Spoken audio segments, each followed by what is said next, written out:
वो चाहते हैं कि हमेशा से जैसे उनकी बपौती रही है महाविद्यालय वैसे आगे भी बना रहे और चंद मनुवादी के ही समाज के बच्चे जो हैं आगे बढ़े, चाहे वो आज IAS बने, IPS बने, जज बने। मतलब वो कभी नहीं ये चाहते हैं कि समाज के निचले पैदान पर जो लोग बैठे हुए हैं वो भी आगे आए। उनको इस बात से दिक्कत हुई और दो दिन उन्होंने इतना जोर शोर से विरोध किया कि सुप्रीम कोर्ट में बैठे मनुवादी, बहुजनवादी और समाजवादी सोच के लोग आगे आए और उन्होंने इसके समर्थन में प्रदर्शन किया कि अगर UGC एक्ट सुप्रीम कोर्ट लागू नहीं करती है तो हम लोग आंदोलन करेंगे, सड़क से लेकर सदन तक आंदोलन करेंगे। 19 तारीख को जब रिजल्ट आना था उससे एक दिन पहले 18 तारीख को पूरे भारत में सभी राज्यों के सभी राजधानी में बहुत बड़ा व्यापी रूप से आंदोलन हुआ और उस आंदोलन का इफेक्ट इतना पड़ा कि मनुवादी जो बैठे हुए लोग हैं सिस्टम में उन्हें डर हो गया कि अगर हम जल्दीबाजी में कोई भी अनुचित फैसला देते हैं तो ये लोग उसका विद्रोह करते हैं कि हम हिंदू हैं और दूसरी तरफ जाके गाली देते हैं तो तुम चमार हो, तुम दुसाध हो, तुम डोम हो, तुम कोयड़ी हो, तो तुम फलना हो। क्यों?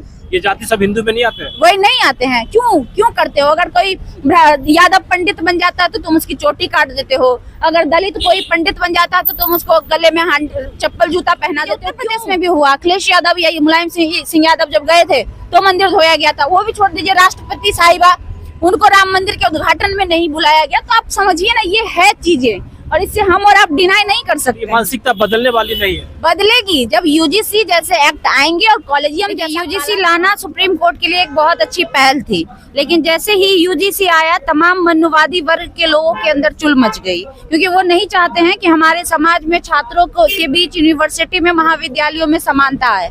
वो चाहते हैं कि हमेशा से जैसे उनकी बपौती रही है महाविद्यालय वैसे आगे भी बना रहे और चंद मनुवादी के ही समाज के बच्चे जो हैं आगे बढ़े, चाहे वो आज IAS बने, IPS बने, जज बने। मतलब वो कभी नहीं ये चाहते हैं कि समाज के निचले पैदान पर जो लोग बैठे हुए हैं वो भी आगे आए। उनको इस बात से दिक्कत हुई और दो दिन उन्होंने इतना जोर शोर से विरोध किया कि सुप्रीम कोर्ट में बैठे मनुवादी भी जाग गए, जिनके मन में थोड़ा सा आया था ये चीज की थोड़ी पहल होनी चाहिए जिससे महाविद्यालयों में एक अच्छा माहौल बनेगा। वो भावना चेंज हो गई और 2 दिन बाद उस पर स्टे लगा दिया गया। जब स्टे लगा दिया गया तो बहुजन समाज के जो तमाम लोग हैं, चाहे समाजवादी सोच के सवर्ण लोग भी, मैं बार बार इस बात को रिपीट कर रही हूँ कि अगर आप इस एक्ट को पूरी तरीके से पढ़ेंगे उसमें साफ शब्दों में लिखा हुआ है धर्म, जाति, क्षेत्र, भाषा, लिंग, दिव्यांगता, इन सभी के आधार पर अगर आपको प्रताड़ित किया जाता है तो UGC एक्ट का इस्तेमाल आप कर सकते हैं। अब समझिए, जब लिंग की बात आती है तो सभी वर्ग की महिलाओं के लिए है। ऐसा नहीं है कि सवर्ण समाज की महिलाएं इस एक्ट का इस्तेमाल नहीं कर सकती है। यहाँ तक कि मैंने कहा पिछड़ेपन, अगर EWS हैं, सवर्ण समाज के हैं जो पिछड़े हुए हैं उनके जाति में, उनके साथ भी प्रताड़ना होती है तो वो भी इस एक्ट का इस्तेमाल कर सकते हैं। लेकिन चंद मनुवादियों ने एक अफवाह फैलाई समाज में कि इससे क्या होगा ना कि समाज में जाति व्यवस्था बिगड़ेगी, जबकि महाविद्यालयों में जाति आधारित हो रहे भेदभाव को मिटाने के लिए ये लाया गया था।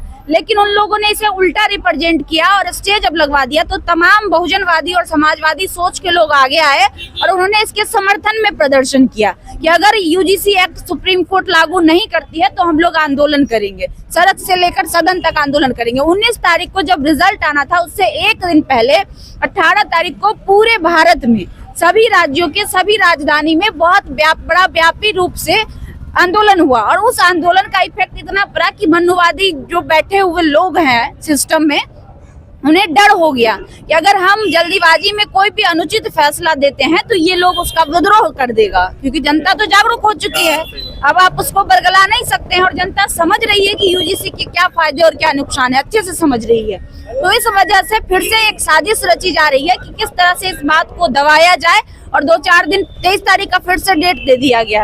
आप समझिए, कोर्ट में 35वें नंबर पर वो सुनवाई होनी थी और मैंने कई दफा देखा है कि 50-50 केसेज की सुनवाई होते हैं। 35 तक जाना कोई बड़ी बात नहीं थी, लेकिन जानबूझ के साजिश के तहत उसको रोका गया है, जिसको डेट बढ़ा के आगे किया गया ताकि मनुवादियों को कुछ समय मिल सके, वो इस पर नई साजिश कर सके और साजिश करके इसको तोड़ मरोड़ के आगे पेश इसमें कहा है कि 10% जब रोड पे आए तो उसकी बात सुन ली गई, लेकिन 90% की बात क्यों नहीं सुनी जाती? वो इसीलिए कि सिस्टम में आज भी उन्हीं समाज के लोग बैठे हुए हैं।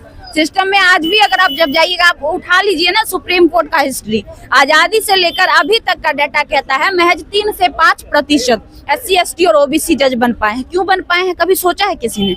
इसका कारण है कि जब उनके लोग ही वहाँ बैठे हैं तो वो कभी नहीं चाहेंगे कि बहुजन की और समाजवादी लोगों के हित में फैसले आए। वो हमेशा अपना देखेंगे कि भाई हमारा किस में फायदा है, हमारा किस में नुकसान है। वो लोग कभी पहले भी नहीं चाहते थे और अभी भी वही लोग बैठे हुए हैं। ये तभी संभव है जब उस पैनल में, जब उस चीज में सभी वर्ग के लोग आएंगे, और ये तब संभव होगा जब UGC जैसा एक्ट आएगा और वहाँ पे समानता दी जाएगी छात्रों को वहाँ तक पहुँचने में। वो भी छोड़ दीजिए, हमारे संविधान में, भारत के लोकतंत्र में, हमारे संविधान और कानूनी व्यवस्था में एक काला धब्बा है। उस धब्बे का नाम है कॉलेजियम सिस्टम। जब तक इस लोकतंत्र में कॉलेजियम सिस्टम जैसे राजतंत्र नामक व्यवस्था का समाप्ति नहीं होगा, खात्मा नहीं होगा, तब तक यही होते रहेगा। चंद समाज के चंद लोग ही उस सिस्टम में बैठ पाएंगे, बाकी समाज के तमाम लोग उस सिस्टम से बाहर रहेंगे। तो अब जो असवर समाज वाले हो कह रहे सभी लोग जागरूक हो गए, बहुजन भी जागरूक हो गए, तो उस हिसाब से न किसी कॉलेज में न किसी यूनिवर्सिटी में किसी को प्रताड़न नहीं हो किया जाता है। किसने कहा नहीं प्रताड़ित किया? अगर नहीं प्रताड़ित किया जाता तो रोहित वेमुला ने आत्महत्या क्यों की, पायल तावरी ने आत्महत्या क्यों की? वो भी छोड़ दीजिए, 3-4 दिन पहले की घटना है, रतन कुमार ने मेघालय ट्रेन में से सुसाइड कर लिया। तो अगर प्रताड़ित, उसने 17 पन्ने का नोट बजाते लिखा है कि हम क्यों सुसाइड कर रहे हैं। तो अगर ऐसी बात नहीं है तो फिर लोग, बच्चे सुसाइड क्यों कर रहे हैं, मैं पूछना चाहती हूँ। वो भी छोड़ दीजिए, मैं खुद एक इंजीनियरिंग का स्टूडेंट रही हूँ। बिहार इंजीनियरिंग के सरकारी विद्यालय कॉलेज से, यूनिवर्सिटी से मैं पढ़ाई की हूँ। वहाँ पर भी जातिवादी होती थी, मैं खुद उस चीज का गवाह हूँ। आपके साथ भी हुआ था ये? मैं वही तो मैं बता रही हूँ ना, मैं खुद उस चीज का गवाह हूँ कि किस तरीके से वहाँ गुटबाजी होती है। ये फलाने जात का गुट है, ये चिलाने का जात का गुट है, ये इसका गुट है, ऐसे करके छात्र बटे रहते हैं। अब जरा सोचिए कि जो बच्चे यूनिवर्सिटी में पढ़ते हैं उसको हायर एजुकेशन कहते हैं। क्या कहते हैं सर? हायर एजुकेशन मतलब उच्चतम शिक्षा। और वहाँ पर जब हमारे जाति वाला जो बीमारी है वो अभी भी समझिए कि जब उस हायर एजुकेशन में हमारे दिमाग में जाति नामक जहर भरा जाएगा तो वो जब बाहर जाएंगे तो वो जाति वाला जहर तो निकलेगा नहीं। तो इसीलिए UGC एक्ट लाने का प्रावधान किया गया था कि ताकि एटलीस्ट महाविद्यालयों में लोगों के अंदर जो जाति रूपी जहर भरी हुई है वो खत्म करे और सभी एक दूसरे को समान समझे। लेकिन ये रास नहीं आई कुछ लोगों को, और जिसको रास नहीं आई उन्होंने इसका विरोध किया। क्या उन सबको बहुजनों का अपमान करने के लिए ये एक लाइसेंस चाहिए, इसीलिए UGC का विरोध कर रहे हो सर? देखिए, लाइसेंस नहीं चाहिए, इनफैक्ट ये आदतन है। इनको लगता है ना कि पहले जैसे हम इन लोगों को दबा कर रखते थे, इन लोगों को जाति के नाम पे नीची जाति कहते थे, तो वो मानसिकता भी पूरी तरह से खत्म नहीं हुई है। वो चाहते हैं कि आज भी वो उसी नजरिए से देखते हैं। वो चाहते हैं कि यूनिवर्सिटियों पर हमारा राज रहे, हमारी बपौती बनी रहे, हम जैसे चाहे वैसे यूनिवर्सिटियों को संचालित करें। वो भी देख लीजिए ना, कितने प्रोफेसर आपको मिलेंगे बैकवर्ड SC ST, आप जाके देखिए ना। ये मैं नहीं कह रही हूँ, आप जाइए ना, डेटा उठाइए। मैं गलत कह रही हूँ, चलिए मैं मान लिया कि मैं बैकवर्ड हूँ इसलिए मैं गलत कह रही हूँ। आप डाटा उठाकर देख लीजिए ना कि किसी भी बड़े से बड़े यूनिवर्सिटी में कितने बैकवर्ड ये हैं। और अगर आप हमें डाटा देने के लिए कहेंगे तो मैं आपको लाखों डाटा लाकर दूंगी जिसमें इंटेलेक्चुअल बैकवर्ड हैं, इंटेलेक्चुअल दलित है, इंटेलेक्चुअल महादलित है, इंटेलेक्चुअल ABC OBC हम हजारों डाटा ला के आपको देने के लिए तैयार है, जिसमें वो कैपेबिलिटी है कि वो प्रोफेसर बन सकते हैं, लेकिन फिर भी वो वहां तक नहीं पहुंच पाते हैं। देखिए, एक प्रोफेसर से दिल्ली यूनिवर्सिटी के लक्ष्मण यादव, डॉक्टर लक्ष्मण यादव, उनको भी निकाल दिया गया। वही होता है ना, यही जातिवादी मानसिकता के लोग वहां बैठे हैं, जिनको नहीं रास आती है। समाजवादी लोग रास नहीं आते हैं, उनको भी निकाला गया। और कई सारे शिक्षक है जिनको निकाल दिया गया।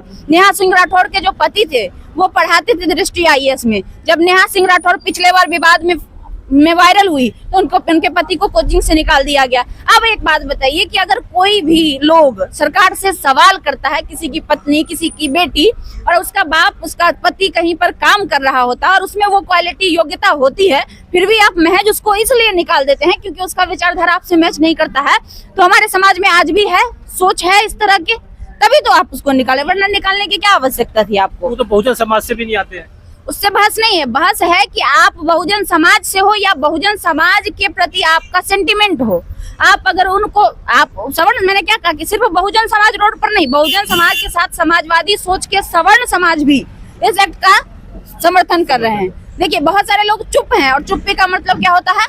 समर्थन होता है। वो भी चाहते हैं कि महाविद्यालयों में भेदभाव नहीं हो, लेकिन वो खुलकर नहीं आ रहे हैं क्योंकि वो जानते हैं कि सबसे पहले वो अपने ही समाज से बहिष्कार किए जाएंगे। तो हर किसी को डर होता है अपने समाज से बहिष्कार किए जाने का। इनफैक्ट मैं अभी वायरल हुआ है ना, दिल्ली की एक प्रोफेसर है, ब्राह्मण समाज की थी, वो तो खुल के UGC का समर्थन कर रही है, वीडियो वायरल है। ले जाके कि हाँ मैं उन UGC सबका का कहना है समर्थन कि करती हूँ। यूजीसी एक्ट अगर लागू हो जाता है तो इसमें गलत कानून का गलत तरीके से फंसा दिया आप जाएगा। हमें एक बात बताइए, हमारे भारत देश में बहुत सारे कानून हैं, लड़कियों के पास में बहुत सारे अधिकार हैं, जिससे अगर कोई उसके साथ दुर्व्यवहार करता है तो इस्तेमाल कर सकती है। तो क्या सब एक्ट का गलत ही इस्तेमाल हो रहा है? ऐसा तो नहीं है। और दूसरी बात, जब से BNS आया है, कानून में धारा में बदलाव आए हैं, जितने भी धाराएं हैं जो BNS में चेंज हुए हैं, सब में अनुसंधान का प्रावधान है। ये भी BNS के तहत आएगा, इसमें भी अनुसंधान का प्रावधान कर दीजिए। आप, हम इससे नहीं डिनाई कर रहे हैं, हम भी कह रहे हैं कि आप एक्ट लाइए और उसमें अनुसंधान का प्रावधान कर दीजिए। पहले आप किसी भी FIR पर अनुसंधान करिए, अगर आपको वो चीजें सत्य पाई जाती है तो कार्रवाई करिए, नहीं सत्य पाई जाती है तो उसको डिफ्यूज कर दीजिए। हम सहमत हैं इस बात से। हम, अगर आपको ये डर है कि कोई गलत इस्तेमाल कर लेगा, तो हम उसके लिए कह रहे हैं कि आप अनुसंधान का व्यवस्था लाइए। देखिए, सवर्ण और बहुजन भी दोनों इंसान है, लेकिन किसी इंसान की कहीं भी उसकी वो नहीं होनी चाहिए, दुर्व्यवहार नहीं होनी चाहिए, चाहे कॉलेज में हो चाहे यूनिवर्सिटी में हो। ये तब होगा ना जब हमारी और आपकी मानसिकता सिमिलर होगी। बात समझिए, अभी भी मानसिकता लोगों की अलग है। एक तरफ आप बात करते हैं कि हम हिंदू हैं और दूसरी तरफ जाके गाली देते हैं तो तुम चमार हो, तुम दुसाध हो, तुम डोम हो, तुम कोयड़ी हो, तो तुम फलना हो। क्यों? ये जाति सब हिंदू में नहीं आते हैं। वही नहीं आते हैं, क्यों करते हो? अगर कोई यादव पंडित बन जाता है तो तुम उसकी चोटी काट देते हो, अगर दलित कोई पंडित बन जाता है तो तुम उसको गले में चप्पल जूता पहना देते हो। क्यों? मैं पूछना चाहती हूँ भाई, क्यों? अगर नहीं है जातिवादी मानसिकता तो वो भी हिंदू, तुम भी हिंदू, फिर दो ना बराबर का अधिकार। मंदिर में सिर्फ तुम ही पंडित क्यों बन सकते हो? पंडित का क्या मतलब होता है? पंडित का मतलब होता है ज्ञानी। जीतन राम मांझी जब बिहार के मुख्यमंत्री थे, एक मंदिर में गए, मंदिर में गए तो मंदिर को धुलवा मंदिर को धोया गया, वो भी छोड़ दीजिए। उत्तर प्रदेश में भी हुआ, अखिलेश यादव या मुलायम सिंह यादव जब गए थे तो मंदिर धोया गया था, वो भी छोड़ दीजिए। राष्ट्रपति साहिबा, उनको राम मंदिर के उद्घाटन में नहीं बुलाया गया। तो आप समझिए ना, ये है चीजें, और इससे हम और आप डिनाई नहीं कर सकते। मानसिकता बदलने वाली नहीं है। बदलेगी जब UGC जैसे एक्ट आएंगे और कॉलेजियम जैसा काला धब्बा खत्म होगा, तभी पॉसिबल है, अदरवाइज पॉसिबल। तो ये थी खुशबू राय और उनका कहना है कि UGC एक्ट बहुत ही जरूरी है और सभी को समानता मिलना चाहिए, चाहे यूनिवर्सिटी हो, कॉलेज हो, कहीं भी हो, किसी भी दफ्तर में भी उनकी समानता मिलनी चाहिए। यूथ जागरण जी, धन्यवाद।